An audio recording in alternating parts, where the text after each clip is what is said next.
നമസ്കാരം. കടയ്ക്കലിൽ വീണ്ടും മോഷണം. ഇന്നലെ രാത്രി 5 കടകളിൽ മോഷണം നടന്നു. വൺവേയിൽ പ്രവർത്തിക്കുന്ന 4 കടകളിലും ഡ്രീംസ് തുണിക്കടയിലുമാണ് മോഷണം നടന്നത്.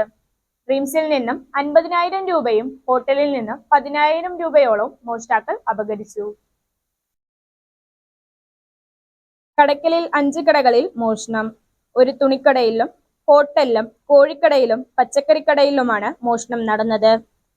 പിൻവശത്തെ ഭിത്തി കുത്തിത്തുറന്നാണ് മോഷണം നടന്നിരിക്കുന്നത്.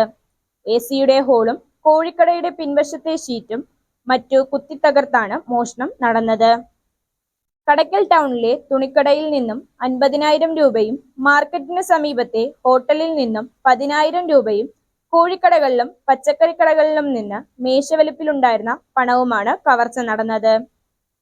പോലീസ് സ്റ്റേഷന് 500 മീറ്റർ ചുറ്റളവിലാണ് ഈ മോഷണമെല്ലാം നടന്നത്. കടയ്ക്കൽ പോലീസ് കേസെടുത്ത് അന്വേഷണം ആരംഭിച്ചിട്ടുണ്ട്. പ്രധാനമായും CCTV ദൃശ്യങ്ങൾ ശേഖരിച്ചാണ് അന്വേഷണം നടത്തുന്നത്.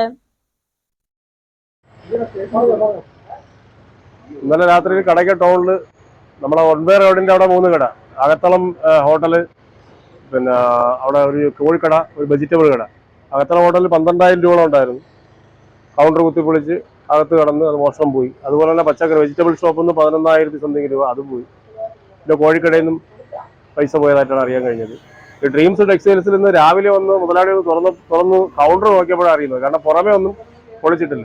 അതിന്റെ പുറകെ സൈഡിൽ കൂടെ വന്ന് ACP പൊളിച്ച് ആ AC പൊളിച്ച് അകത്ത് അപ്സ്റ്റെയർ വഴി ഇറങ്ങി വന്നാണ് കൗണ്ടറിൽ 50,000 രൂപയോളം പൈസ ക്യാഷ് ഉണ്ടായിരുന്നു. അതും കവർന്നെടുത്തിട്ട് പോയി.